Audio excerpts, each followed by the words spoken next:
online class. Gawaing Elektrisidad, Industrial Arts 5, Quarter 4, Week 5 and 6.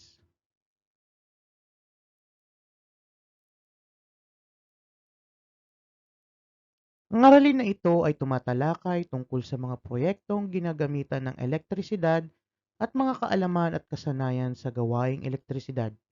Malaking tulong ang kaalamang ito upang ikaw ay makaiwas sa anumang kapahamakan. Gawain 1 sa pagkatuto bilang 1, isulat ang letra ng tamang sagot. Gawin ito sa iyong kwaderno.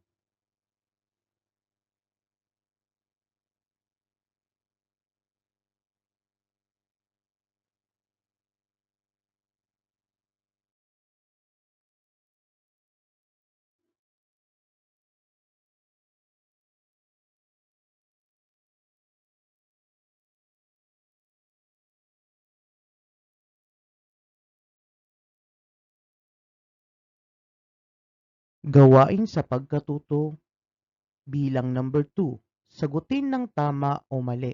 Isulat ang sagot sa patlang. Gawin ito sa iyong kwaderno.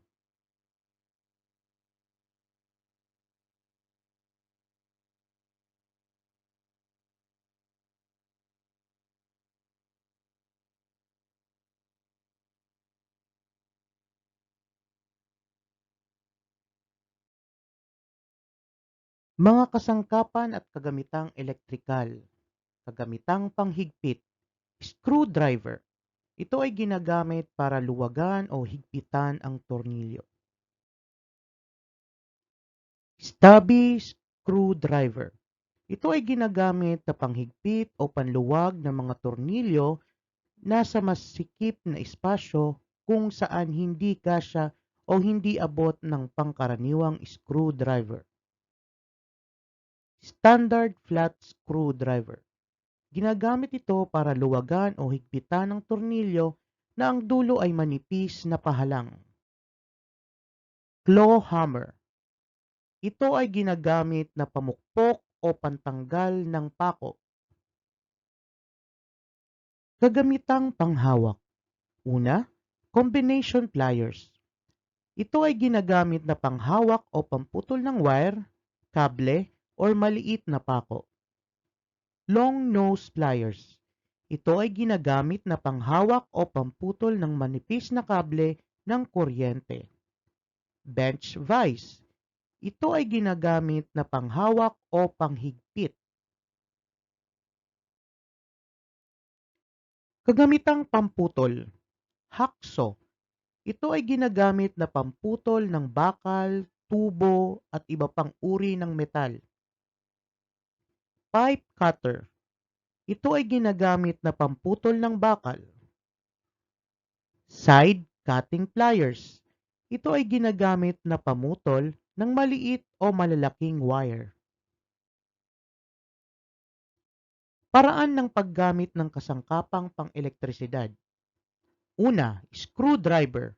Hawakan ang screwdriver sa handle, ipihit pakanan kung ang nais ay sikipan ng screw, pakaliwa naman ang pahigpit kung ang nais ay luwagan. Pangalawa, martilyo. Hawakan ang martilyo at tiyaking may sapat na puwersa. Itapat ang pukpukin sa bakal ng martilyo para matansya bago pukpukin. Pliers. Gamit ang isang kamay, hawakan ang pliers sa bahaging nakabaon ng insulator upang maiwasan ang posibleng aksidenteng makuryente kapag dumikit ang pliers sa live wire. Hacksaw. Ilagay ng maayos ang hacksaw blades sa magkabilang dulo. Higpitan ang mga lock para hindi matanggal sa pagkakabit. Itapat ang hacksaw sa workpiece. Hawakan ng isang kamay at hawakan ng isang kamay sa unahan ng hacksaw. Igalaw sa isang direksyon lamang. Portable electric drill. Ikabit ang drill bit sa nguso ng drill gamit ang chuck key at higpitan ito. Suriing mabuti ang pagkakabit ng baterya kung ito ay may karga pa. Hawakan ng maayos ang drill gamit ang dalawang kamay, isa sa hawakang bahagi at isa para sa katawan nito. Kagamitang pambutas. Gimlet. Ginagamit ito para makagawa ng maliit na butas. Karaniwang sa kahoy ito ginagamit. Hand drill. Ginagamit itong pambutas ng kahoy. Portable electric drill. Ginagamit ito para makagawa ng maliit na butas sa mga metal o sementadong pader. Iba pang materyales. Electrician's knife. Ito ay ginagamit pang balat ng wire o kable ng kuryente. Gawain sa pagkatuto 3. Piliin sa loob ng kahon ang tamang sagot na bubuo sa pangungusap sa ibaba. Isulat sapat lang ang tamang sagot.